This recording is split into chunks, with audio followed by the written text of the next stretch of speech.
Hi everyone, welcome to the Highlights from Ukraine podcast, your daily audio summary of the latest news reported in the Ukrainian media. My name is Artem, and here is the news. For 659 days, Ukraine stands strong against the forces of the Russian invasion. The European Union's leaders at a summit in Brussels accepted the European Commission's recommendation to begin accession negotiations with Moldova and Ukraine, reports European Pravda. All EU leaders must approve the start of negotiations, including Hungary, which up until now was against it.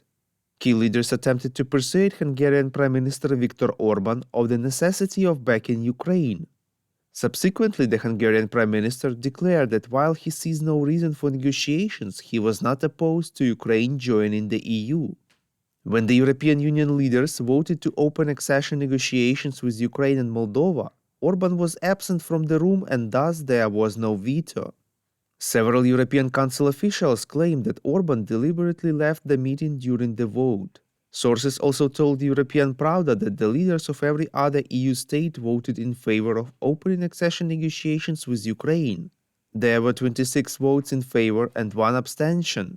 Hungarian Prime Minister Viktor Orban himself later confirmed that he abstained from voting for the start of negotiations on Ukraine's accession to the European Union and did not change his attitude to this. At the same time, Orban explained that after almost 8 hours of discussion, the remaining 26 EU member states insisted on supporting negotiations with Ukraine and decided to go their own way.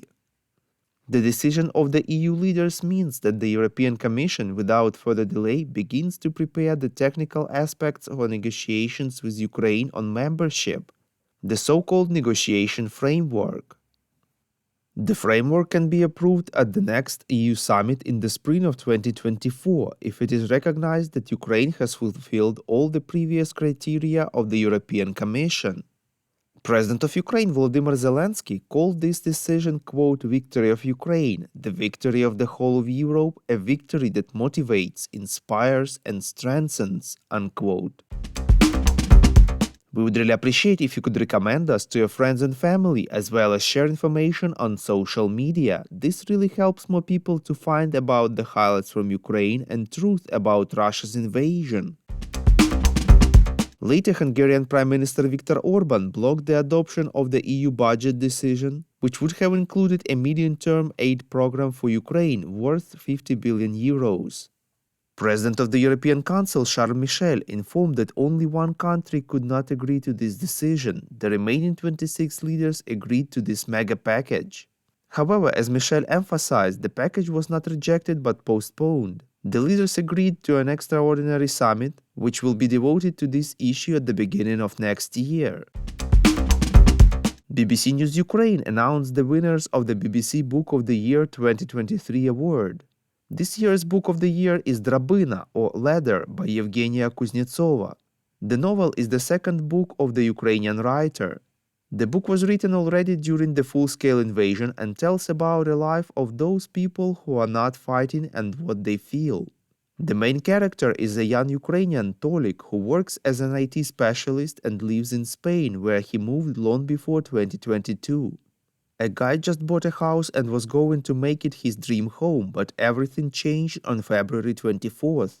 The children's book of the year was Anna Yaroslavna, Princess of Kyiv, Queen of France, by Ivan Malkovich. The book Adventures of Ukrainian Literature from Romanticism to Postmodernism by Rostislav Semkiv won the prize in the essayist category. The winner of each nomination will receive a cash prize of £1,000 and will be able to use the BBC Book of the Year award logo in subsequent editions. The award ceremony was held offline in Kyiv for the first time since the beginning of the full-scale Russian invasion. Thank you for listening to the Highlights from Ukraine podcast. We're a commercial initiative of just 2 people and we need your help to grow. Share information about the podcast, rate us in the app, subscribe to our Patreon. With your support, we are getting better. We call on you to demand from governments of your countries to impose the toughest sanctions possible on Russia and its citizens to stop their invasion of Ukraine.